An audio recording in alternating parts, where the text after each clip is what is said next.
Namaste friends, welcome to YogaCandi and welcome to 5 days of gratitude. So during this series we're going to be taking some time to really be gracious and appreciate everything around us, also within us and our own bodies and what we're capable of, just so that we've got some positive vibes during this very crazy time with the COVID-19. But of course it's not just to share during this time. You guys can do this any time of the year once this passes.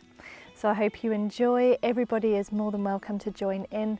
And if you have a garden, feel free to flow with me outside.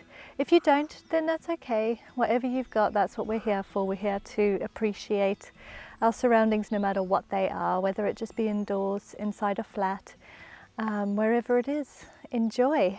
We're going to start in a minute, so when you're ready, get yourself a comfortable mat, a nice comfortable outfit, and we're going to begin. So just click through to the first video when you're ready.